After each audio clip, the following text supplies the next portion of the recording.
this is my second take on this video. I was doing really good. I was literally halfway through, and I was reading the names. Part of the story that I'll read tonight has the names of great teachers, and I read one wrong. Instead of saying Buddha, I said Baba, and I started to laugh, and I thought about leaving it in, but this is to help you get to sleep, so I won't do that again. Also, let's get some housework out of the way. First of all, I have a P.O. box. It's in the description, and I'm trying to get organized a postcard exchange with all of you. If you send me a postcard, I will send you one back, and I will do a video as the postcards start coming in. I will never share your last name or the back of the postcard. I'll only show the front. And the reason I want to do that is to share with you how much smaller we can make the world. You know, how much we connect with each other. And the ASMR community is great for that. But if you don't want your card shown, or you don't even want your first name, just write "don't show" at the front, and I won't show that one. As we get closer to the holidays, I celebrate Christmas, and I would like us to do a holiday card exchange. Whatever you celebrate, we'll send them to each other, and I'll probably put a cutoff date of December 20th for that one, and then I'll show them, as many as I can anyways, but then I'll show you what I'm going to make out of them. I want to make a Christmas wreath out of the cards, so that I can have it forever, and you guys will always be part of my celebrations. So I hope you guys will participate in that. Also, somebody asked me to do another Q&A about myself. So if you'd like to participate in that, please email my ASMR email. I gave the wrong address the other day. The actual address is Angelonmyshoulderasmr at gmail.com. Not YouTube, gmail.com. So, we are now going to read, because I just got this in today, the original Chicken Soup for the Soul. All your favorite original stories, plus 20 bonus stories for the next 20 years. And these are the authors and the foreword. Okay. And I picked this up at Amazon. I love it because it's large print, and Indie Angel needs large print. But yeah, and I gotta tell you, I got a great response from someone. To you. Yesterday I read The Attitude of Gratitude, the 2 stories, and as always, and you guys can believe what you want, my faith is important to me. And when I say my prayers at night, I ask for blessings for anyone that watches my videos, whether you subscribe or not. But I also say a little prayer before I film. And when I open these books, I never choose the story ahead of time.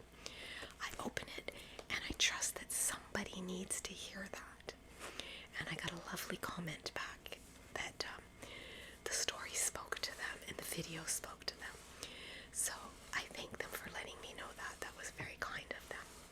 So let's get reading. Now, before we do, let's get you relaxed. So the first thing we need to do is get your lighting the way you want it. Whether you want it light or dark or sliver of light or night light, whatever you want, okay? The only thing I ask, actually I tell, I'm a bossy auntie angel tonight. No lit candles. You guys know how I feel about that. It's dangerous when you're trying to relax or fall asleep, even if you're alone, okay? I like the electric candles, the battery operated, and I know you can even pick them up at the dollar store. So these ones were from Amazon always, but just please be safe. That's all I ask. A flashlight, whatever you want to use, okay? Now get comfortable wherever you are, whether it's a bed or a sofa or a hammock or cushions on the floor, chair, whatever. Put your whole body into it, like sink down there, okay? And make yourself as comfortable as you can. And then the next thing, get yourself a blanket, whether it's a heavy blanket or a light blanket, whatever you want,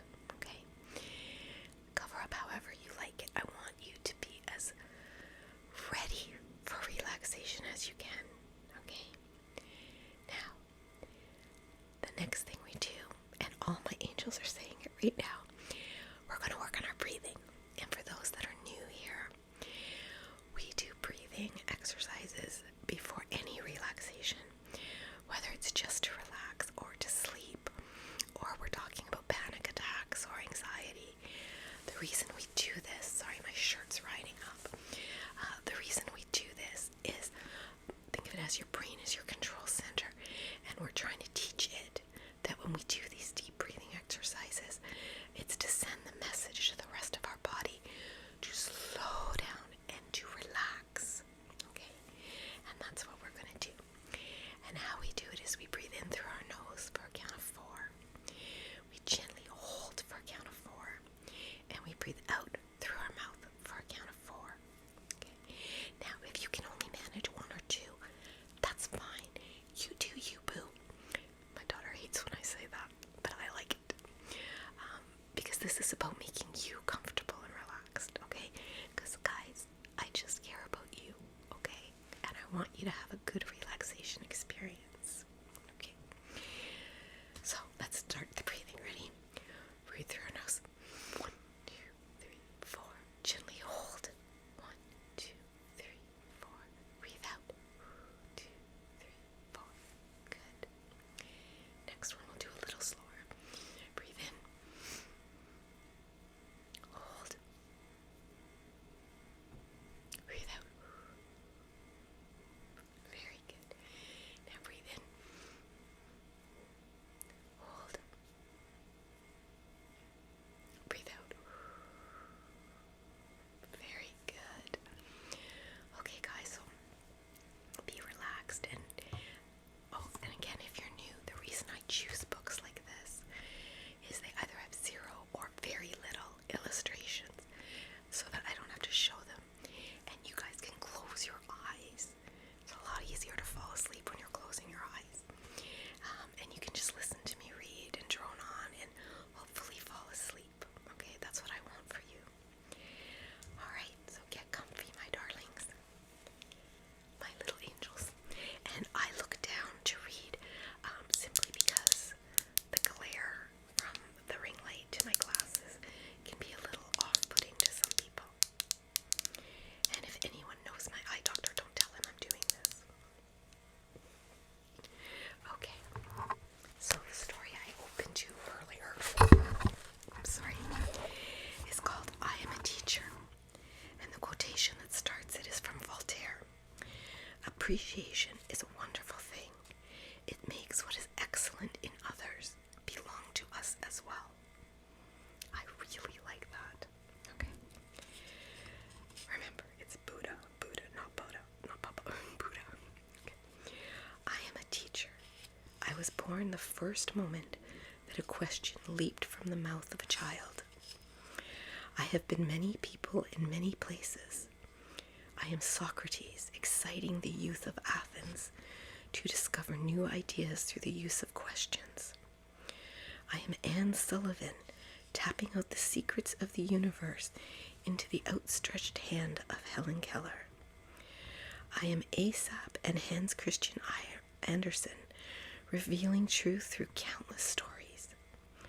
I am Marva Collins, fighting for every child's right to an education. I am Mary McLeod Bethune, building a great college for my people using orange crates for desks. I am Belle Kaufman, struggling to go up the town staircase.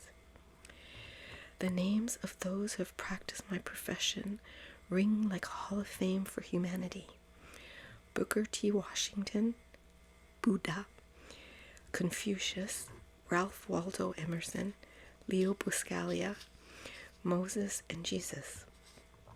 I am also those who have names and faces that have long been forgotten, but whose lessons and characters will always be remembered in the accomplishment of their students. I have wept for joy at the weddings of former students, laughed with glee at the birth of their children, and stood with head bowed in grief and confusion by graves dug too soon for bodies far too young. Throughout the course of a day, I have been called upon to be an actor, a friend, nurse, and doctor, coach, finder of lost articles, moneylender, taxi driver, psychologist, substitute parent, salesman, politician, and a keeper of the faith. Despite the maps, charts, formulas, verbs, stories, and books, I have really had nothing to teach, for my students really have only themselves to learn, and I know it takes the whole world to tell you who you are. I am a paradox. I speak loudest when I listen the most. My greatest gifts are in what I am willing to appreciatively receive from my students. Material wealth is not one of my goals, but I am a full-time treasure seeker in my quest for new opportunities for my students to use their talents, and in my constant search for those talents that sometimes lay buried beneath self-defeat. I am the most fortunate of all who labor. A doctor is allowed to usher life into the world in one magic moment. I am allowed to see that life is reborn each day with new questions, ideas, and friendships. An architect knows that if he builds with care, his structure may stand for centuries. A teacher knows that if they build with love and truth, what they build will last forever. I am a warrior, daily doing battle against peer pressure, negativity, fear, conformity, prejudice, ignorance, and apathy. But I have great allies: intelligence, curiosity, parental support, individuality, creativity, faith, love, and laughter, all rushed to my banner with indomitable support. And who do I have to thank for this wonderful life I am so fortunate to experience? But you, the public, the parents. For you have done me the great honor to entrust to me your greatest contribution to eternity, your children. And so I have a past that is rich in memories. I have a present that is challenging, adventurous, and fun, because I am allowed to spend my days with the future. I am a teacher, and I thank God for it every day. John W. Schlatter. You know what? That is so appropriate right now with school starting soon. And I know some teachers are already in school getting classes ready with supplies from their own money. Yeah, you know what? To all the teachers out there, thank you. And to all the families that entrust their children to teachers, thank you. Okay, the next one, I just opened the book. My sister, my friend. Okay, a sister is a gift to the heart, a friend to the spirit, and a golden thread in the meaning of life. Isadora James. Okay, this might be a hard one for me. My sister and I are estranged and have been for more than half my life. But let's get going. Tara looks so happy in her cheerleading uniform, like all the other girls who were a year ahead of me. And she knew every cheer well enough to teach me, even though I wasn't on the squad. Sitting on the sidelines with my chubby cheeks propped to my hands, I watched how she radiated confidence and poise and thought, wow, I want to be like her. 5 years later, she came home from middle school with tales of lockers and crushes. She wore jeans that would never fit me, and she seemed to be already popular, but that didn't surprise me at all. As I sat there, restricted in my scoliosis back brace, I watched her giggling on the phone with a friend and thought, wow, I want to be like that. 1 year later, she bounced up to the stage, ready to sing her heart out at a theater audition.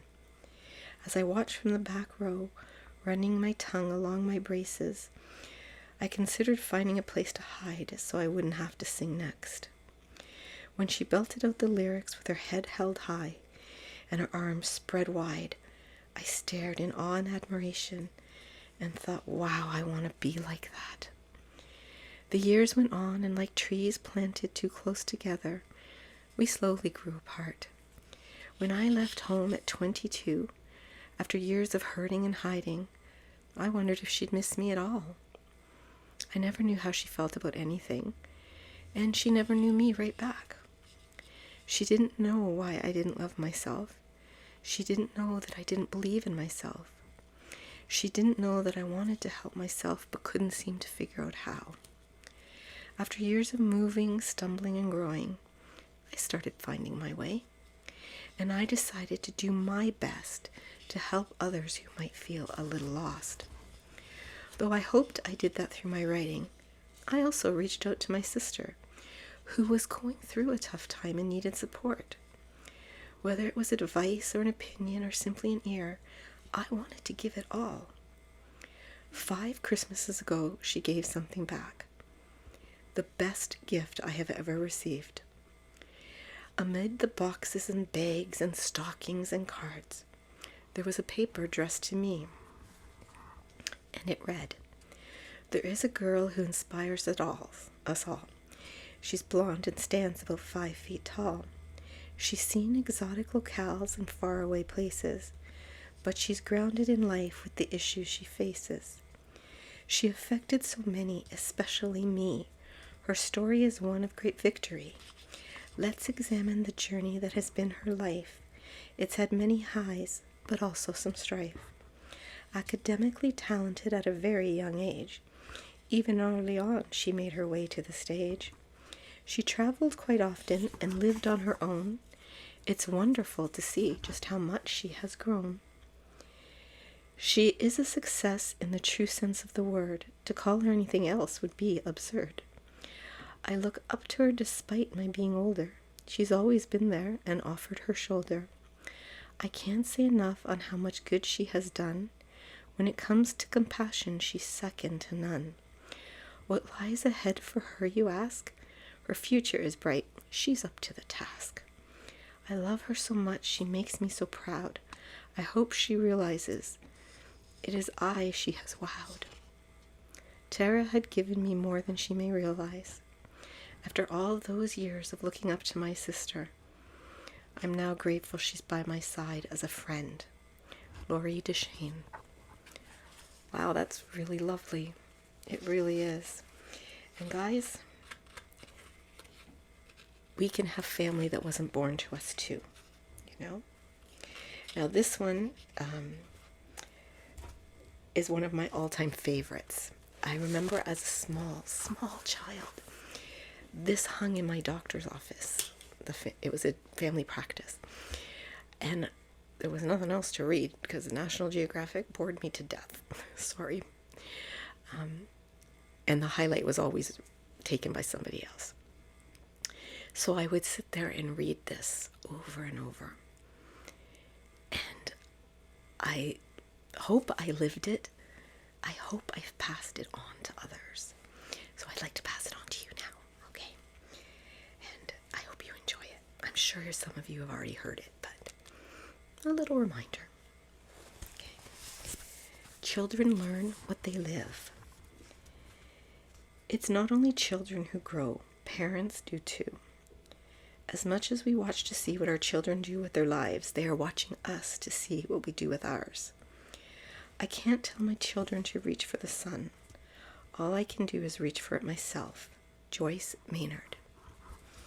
Okay. If children live with criticism, they learn to condemn. If children learn with hostility, they learn to fight. If children live with fear, they learn to be apprehensive. If children live with pity, they learn to feel sorry for themselves. If children live with ridicule, they learn to be shy. If children live with jealousy, they learn what envy is. If children live with shame, they learn to feel guilty. If children live with tolerance, they learn to be patient. If children live with encouragement, they learn to be confident. If children learn with praise, they learn to appreciate. If children live with approval, they learn to like themselves. If children live with acceptance, they learn to find love in the world. If children live with recognition, they learn to have a goal. If children live with sharing, they learn to be generous. If children live with honesty and fairness, they learn what truth and justice are. If children live with security, they learn to have faith in themselves and in those around them. If children live with friendliness, they learn that the world is a nice place in which to live. If children live with serenity, they learn to have peace of mind. With what are your children living? Dorothy L. Nolte. And guys, even if we've made mistakes, we start over. Acknowledge them. If I have spent many conversations with my daughter telling her, I wish I had said this differently to you. I wish we had conversed about this instead of me talking at you. And we start over. That's the great thing about life. We can start over with each other. We're there for each other. So I hope you enjoyed these readings, and I hope most of you are already asleep. And if you're not, go to sleep. And have the sweetest of dreams, my darling.